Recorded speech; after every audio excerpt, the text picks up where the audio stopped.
আজকে আমি এই আমার পাড়াতে বসে আছি, কোনো রাজনৈতিক নেতা হিসাবে নয়, বাড়ির ছেলে হিসাবে, কারো ভাইপো, কারো ভাগনা, কারো ভাই, মানে আমার পাড়ার সব আমার ঘুরিয়ে দেখাতে বলবো।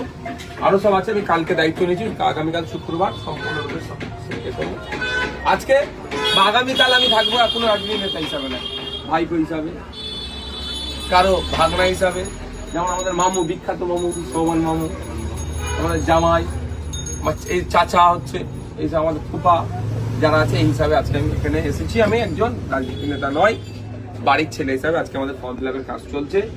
অনেকে ফর্ম ফিল আপ রেডি করে ফেলেছে, ভিডিও দেখে, যে আমরা যে ভিডিও ছেড়েছিলাম, কারো সেই চেক করা হচ্ছে, যেমন আমাদের ভাইপো, তার চেক করা হচ্ছে যে সঠিক হয়েছে নাকি, ডকুমেন্টসগুলো দেখে আবার চেক করে নেবো। এই কাজ চলছে। আমি সব মানুষের উদ্দেশ্যে বলবো, ফর্ম ফিল আপ করবার সময় অত টেনশন নেবেন না, ঘাবড়াবেন না, ঠান্ডা মাথায় ফর্ম ফিল আপ করবেন।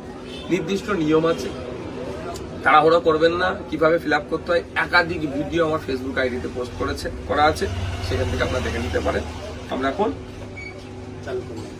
চালু করছি ফর্ম ফিল আপে, এবং কিছু কিছু ফর্ম চেকিং হবে আজকে। যেমন এই ফর্মটা এগুলো ফিল আপ করবো, চাচার করবো, বিখ্যাত আমার চাচা, চাচি, মামু, মামিটা বাজিয়ে রাখবে। আমার মামু বলছে মামিটা রাখবো, ঠিক আছে।